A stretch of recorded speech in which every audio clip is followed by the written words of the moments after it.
जबकि कन्हैया को सब पता है कि मामला क्या है, क्या उसका फल आएगा, पता है। फिर बोले कि वहां क्यों जा रही है, कि बे आज आशीर्वाद देंगे, और आशीर्वाद देंगे तो एक कल पांडव मर जाएगी या कमर जाएगी। भगवान कृष्ण बोले बेचारे पहले ही 5 है। अब यूं तो कहना है कि ये 100 में तो 10-20 मरे तो क्या फर्क पड़े, इनमें तो ये भी मरेगा तो कई इन पे फर्क पड़ेगा। लेकिन द्रौपदी को कईयों ने दुनिया भर के वरदान दे रखे हैं, और कईयों पे फर्क पड़ जाएगा अगर ये भी मर जाएगा तो। पहला फर्क तो मुझ पे पड़ेगा, मैंने प्रतिज्ञा करी 5 की रक्षा करनी। भीषम पे भी पड़ेगा, आप यहां पे आ गए। गाय का भी श्राप है द्रौपदी को, वो भी फर्क पड़ेगा, कईयों भी पड़ेगा। अब भगवान कृष्ण ने सोचा अब कुछ करना चाहिए, 5 में से एक भी मरना नहीं चाहिए। तो भगवान ने कहा है, बहन एक बात कहूं, नाराज ना हो तो बोलो, कि देखो आप हो एक नारी और वो है ब्रह्मचारी। अब लोग कहते हैं कृष्ण ने छल किया, अब यहां में कोई छल है? नारी ब्रह्मचारी के पास रात्रि में जाए, ये कोई नियम है? आप एक नारी है और वो एक ब्रह्मचारी है, और रात्रि में साधना में लीन होगा, कहां का आशीर्वाद के श्राप नहीं देते। साधु अग्नि अनल जल, इनकी उल्टी रीत, कहें कछु करें कछु।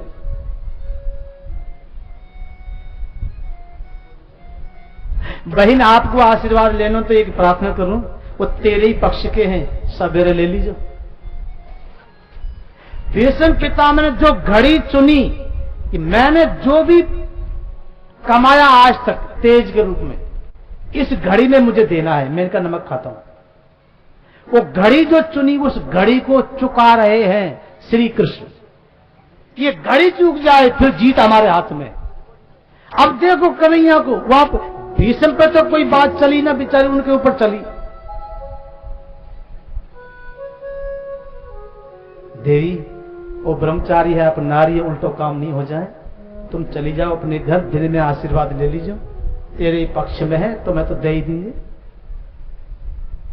वो तो बहकाती चली गई। अब भगवान सोच रहे उधर तो आज बरसात होएगी, घड़ी पक्की हो गई है ना, उनका तो तेज निकलेगा बाहर, आशीर्वाद कोई किसी के मिल जाए तो। अब मैं इसमें स्नान कौन को कराऊं, ये किसको दिलवाऊं? भगवान ने सोचा मेरे लिए सबसे प्रिय द्रौपदी है। द्रौपदी को ले गए रात्रि में भीष्म पितामह की कुटिया के सामने, और आज दोनों अंधेरे में, बहन भाई का रिश्ता है ना।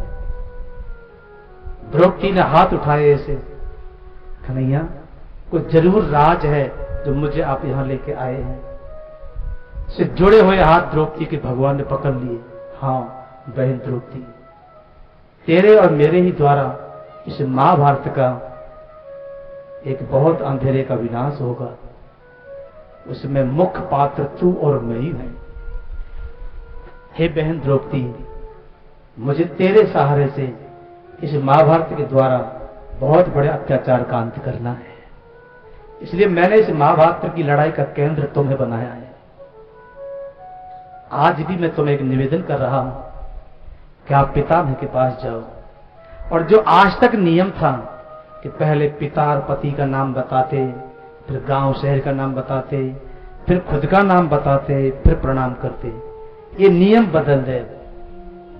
अगर तुम पति का नाम बताएगी, पिता का नाम बताएगी, तो फिर बाबा का दिमाग बिगड़ जाएगा, क्योंकि उनकी सोच में आपका आना नहीं है, उन्होंने तो किसी और को बुलाया है। इसलिए मेरे कहने से आज तू एक काम कर, पहले प्रणाम कर, और जब आशीर्वाद मिल जाए तो फिर आते पते ने बताते दीजिए। फिर एक बार जो आशीर्वाद मिल जाए फिर वो कभी वापस ना जाए करे। समझा के द्रौपदी को अंदर भेज दिया साहब, और आज पिता में दादा को प्रणाम कर रही है, लेकिन कन्हैया की बात याद कर करके आंख में आंसू भर गए साहब। गोविंद, तेरा जैसा इस दुनिया में कौन होगा? मैं अंधेरे में थी, मुझे उजाले में प्रवेश करा दिया, और अंधेरा क्या था कि मैं अस्थि मांस वाले पतियों के ऊपर मोहित थी, वहां से तुमने मेरा मोह खत्म करा दिया।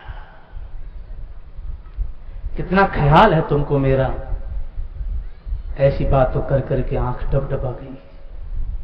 पितामह के पास पहुंच गई। बाबा, तुम्हारे चरणों में मेरा कोटि कोटि वंदन। बैठे बैठे समाधि में पितामह ने कहा है, सुहागवती हो। बाहर सुना कृष्ण ने कि दादा ने द्रौपदी को दे दिया है आशीर्वाद, सुहागवती हो। अब मेरी चिंता सब नष्ट हो गई कि जो चिंता मुझे लगी रहती दिन रात कि 5 में से 1 नहीं मर जाए, वही चिंता अब दादा पितामह को भी लग गई है, क्योंकि उन्हें द्रौपदी को आशीर्वाद दिया है, सुहागवती हो। तो सुहागवती जब ही रहेगी तो 5 जीवित रहेंगे। अब तो मेरी जिम्मेदारी बाबा ने ले ली है। कन्हैया मुस्कुराए बाहर। इधर द्रौपदी की आवाज और आगे बुली। प्रणाम करने के बाद, मेरे पिता ये, पति ये। बाबा ने आंख खोल के कहा पितामह ने, ए आप कौन लाया आपको यहां? द्रौपदी इशारा करती है बाहर की ओर, मेरो लावे बार तो बाहर ठाक रहे बाबा, और जब से जावे मेरी भरी सभा में लाज बचाइए, तब से हुआ के अलावा मेरे दुनिया में कोई है भी नहीं। राज पिता में बाहर जाते हैं साहब, कन्हैया को मुस्कुराते हुए देखा बाहर, पैरों में गिर गए पिता में और रोते रोते बोले, कन्हैया एक बात में जान गया कि जो भी होता है तेरी कृपा से होता है, करने वाला तू है, हम तो वैसी फाय फाय कर रहे हैं, ये करेंगे ये करेंगे ये करेंगे, और हो गए वही जाए तू करे। गाते हैं ना, तेरी कृपा से मेरा काम हो रहा है, करने वाले तो मैं, मेरा नाम हो रहा है।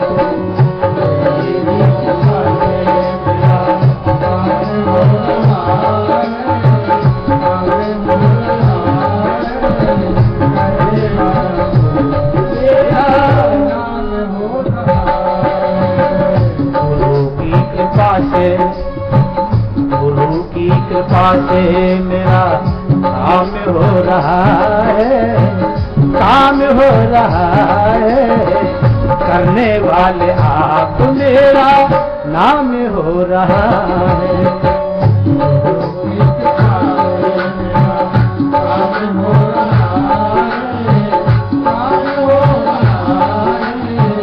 करने वाले आप, मेरा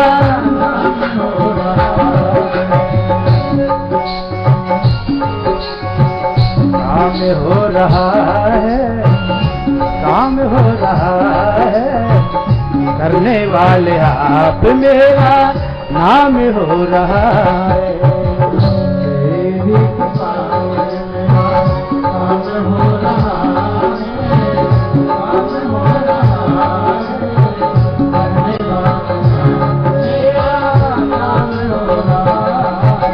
पिता मैंने चरण पकड़ के आंसू ढार ढार के कहा है, एक बात मैं समझ गया हूं कि आप जो करते वही होता है, हम तो वैसी फाय फाय करते हैं।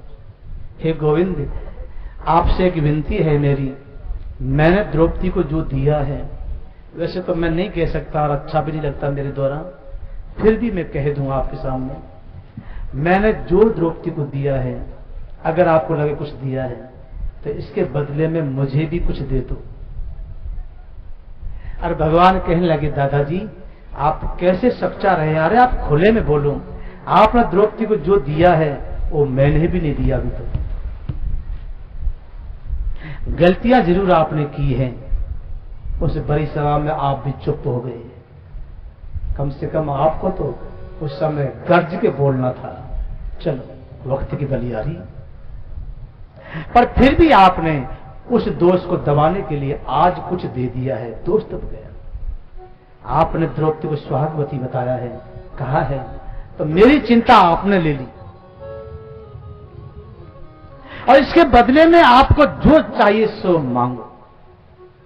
पिता मैं कह रहे हैं, कन्हैया मैं अधिकारी हूं इसका मांगने का, तो मुझे जो मांगना है वो सुनिए। कि अंत्येष्टि पर में